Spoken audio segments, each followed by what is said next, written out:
Vamos a hablar ahora de un estudio muy interesante que ha preparado el Instituto Peruano de Economía sobre minería ilegal.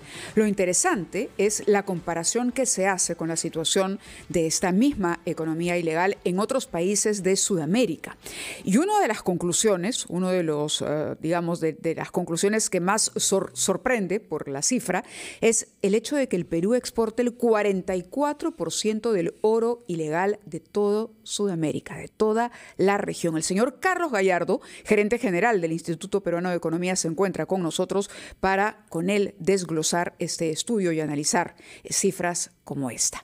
Bienvenido y muchas gracias. Muchas gracias a ustedes. Buenos días, señor Gallardo. A ver, estamos superando largamente a Colombia, que tiene el 25%, largamente a Bolivia, que tiene el 12%, y una proporción cada vez menor se destina a Estados Unidos y Suiza, dirigiéndose en mayor proporción a la India y Emiratos Árabes Unidos. ¿Qué revelan todas estas cifras en su conjunto sobre lo que está ocurriendo, sobre el fenómeno de la minería ilegal en el Perú? Mira, partimos de un contexto importante, ¿no? de precios, nuevamente un boom de precios de los minerales, en este caso el oro, que en estos países de la región, en sus carteras de minerales que exportan, es el mineral en común y es justamente donde radica pues la mayor extracción ilegal de mineral, ¿no? Claro, pero sorprende que el 44% de lo que se exporta en Sudamérica corresponda al Perú, por ejemplo, y que en 2023 se hayan exportado 77 toneladas de oro ilegal. Y ese contexto de boom de minerales, hablamos de los problemas que enfrenta la minería formal, inversiones para poder desarrollarse, pero esos problemas no los tiene la minería ilegal. La minería ilegal crece a la par del incremento de los precios. ¿De acuerdo al mercado? Sí. En cambio, ahora estamos lamentándonos sobre los procedimientos administrativos que tienen que enfrentar la inversión formal y claro, y vemos que no se ha replicado este salto de inversiones, pero esos problemas no los tiene. Como te digo, la minería informal se ha multiplicado por 7 desde 2005 y efectivamente el Perú, en la medida que la exportación total de oro es mucho más relevante en el Perú que en los otros países, como vemos en la gráfica, en el caso del Perú, incluso la exportación de oro ilegal, esa franja que vemos en rojo, la exportación de oro ilegal supera la cantidad de oro legal exportada por todos los otros países de la muestra. Y se acerca a la mitad de nuestra exportación total. El 44%, ¿no? Como ha mencionado. Entonces, no solamente representamos una parte importante de la cartera de exportaciones de oro ilegal en la región, sino que incluso exportamos más oro ilegal que el oro legal de estos otros países. Eso demuestra el poder que tiene el mercado, finalmente, ¿no? Y el hecho de que ahí donde el Estado no interviene o donde la ilegalidad o donde la legalidad, mejor dicho, la formalidad no llega, la informalidad y la ilegalidad van a llenar. Si hay demanda, se va a producir una oferta que va a aprovechar esa coyuntura. Eso es lo que está pasando con el alto precio de los metales. Sí, porque en el tiempo hemos tenido acciones de erradicación, ¿no? Que han sido intermitentes, ciertamente. Eso se replica en lo largo de estos países donde hemos visto, pero pero incluso si fuesen permanentes, son insuficientes. ¿Por qué? Porque tienes que darles alternativas de desarrollo a las personas donde se explota el mineral de manera ilegal. ¿En qué sentido? Hay países de la muestra donde incluso los ciudadanos salen a reclamar cuando el Estado ejecuta acciones de interdicción. ¿Por qué? Porque o se dedican a la minería ilegal o las personas que se dedican a esta minería son consumidores de la ciudad misma. Entonces, si no planteas alternativas de desarrollo para esas comunidades, le das mayor presencia del Estado, claro, imposible, digamos, resolver el problema de la minería ilegal únicamente con acciones de intervención. Tiene que venir de la mano de una serie de estrategias. Señor Gallardo, ¿por qué es que la India y los países del Golfo Pérsico se han convertido en los mercados principales del oro ilegal peruano? Se dice que son países donde a la gente le gustan mucho las joyas. Sabemos que en el Perú también hay ese caso, pero, en fin, en la India parece que el 25% de la población tiene oro en los dientes y que hay una industria del crimen que busca en los cementerios extraer el oro de los cadáveres. Pero, en fin, eso es lo que he leído sobre la India. En el Golfo Pérsico sabemos también que hay un mercado de joyas de lujo muy considerable. Pero ¿por qué es que han desplazado a los países de exportación tradicional como los países europeos y los Estados Unidos? Mira, es interesante porque Estados Unidos y Suiza han reducido en más de la mitad su participación en los últimos 10 años y países como la India y Emiratos Árabes Unidos en conjunto han multiplicado por 8 su participación.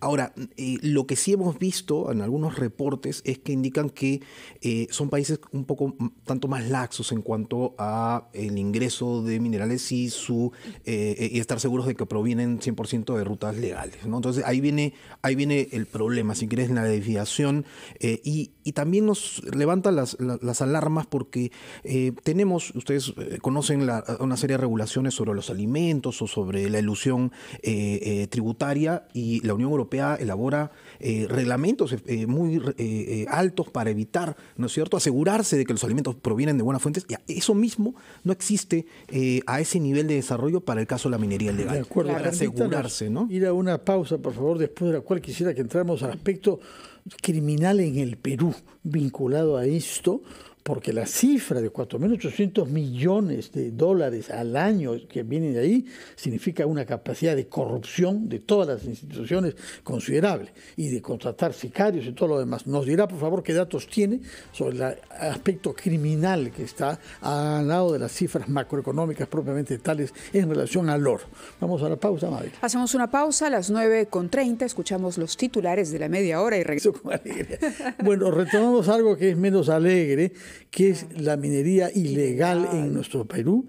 El señor Gallardo tiene la amabilidad de estar con nosotros, el gerente general del Instituto Peruano de Economía. Nos ha dado cuenta de cifras que son apabullantes: 4.833 millones de dólares exportados de minería ilegal en nuestro país cada año. Usted es un economista y no es un criminólogo, pero me imagino que el estudio que están presentando, y que lo presentaron ayer en el simposio de minería, de alguna manera pone en evidencia cómo es posible que haya una tal falta de control del Estado en general para que esta producción de oro pueda salir de nuestro país sin que nadie diga nada. Y yo quisiera, por ejemplo, que nos diga una palabra sobre el rol de la SUNAT para los insumos químicos y la SUCAMEC para explosivos. Mira, tenemos que la actividad de minería ilegal está bastante vinculada de manera muy, muy fuerte a otras actividades ilegales, ¿no? Está la trata de personas, está el narcotráfico, el crimen organizado en general. Y sin ir muy lejos, y esto es algo que vemos en todos los países que hemos observado, ¿no? Los distintos problemas y cómo están enfrentándolos a este crimen organizado. Y sin ir muy lejos, aquí en Madre de Dios, pues tenemos niveles muy altos de delitos con armas de fuego, que ha crecido desde el 2015 por 7, ahora está casi alrededor del 38%, y eso es 3 veces más de lo que es en el resto de países, de regiones del país, perdón. Con respecto al control, ¿no? Sin duda es muy importante cómo vamos controlando no solo los insumos químicos, que es el rol que tiene la dirección dentro de la SUNAT, la intendencia dentro de la SUNAT que ve esto, y que ha ido ejerciendo una labor importante. El problema viene porque ya es muy difícil controlar la minería ilegal que se realiza a lo largo de toda la frontera amazónica. Y es imposible de manera presencial. Hay países como Brasil que están usando drones, por ejemplo, ya controlar, ¿no? La SUNAT tiene vías obligatorias para el traslado de combustible y estos insumos, y bueno, y llegado al puesto de control y se van por un costado, y ya, digamos, la eficacia con que la Policía Nacional cumple la labor de evitar eso, ¿no? De supervisar eso, se ha venido deteriorando también en estos tiempos, ¿no? Y el contrabando es justamente a raíz de lo dificultoso que es controlar estos accesos. El mercurio ya no ingresa mercurio casi nada al Perú desde hace 10 años, y sin embargo sigue ingresando en fuertes volúmenes desde Bolivia por contrabando. Carlos, yo quería aprovechar su presencia aquí porque durante la pausa también hablábamos de las recomendaciones que expusieron ustedes ayer, que no solamente consistía en perseguir al minero ilegal, sino de qué manera se puede promover la formalidad en el sector. Es correcto, y habíamos hablado de que las acciones de interdicciones son importantes, hay que seguir haciéndolas, pero son insuficientes. Hay que promover alternativas de desarrollo regional, ¿no? Ahí donde el Estado no llega es más fácil que nazcan estas economías criminales, pero sin duda está el tema de la formalización, y el Reinfo pues tiene una historia que nace en el 2002, recién se reglamenta en el 2009, fracasa, se crea el Reinfo como tal en el 2016 y se sigue prorrogando, ¿no? Y estas prórrogas solo llevan a dos consecuencias. La primera es que un incentivo cero al que realmente se quiere formalizar, al artesano que sí explota el mineral de manera o desearía hacerlo de manera formal, y lo hace sin sin contaminación o busca hacerlo sin contaminar de manera pues, grave el medio ambiente. Y lo otro es que le damos tiempo al crimen organizado para que pueda extorsionar a estos que sí llegan a obtener, que es 1 de cada 4 los que han llegado, están con licencias vigentes dentro del Reinfo, ¿no?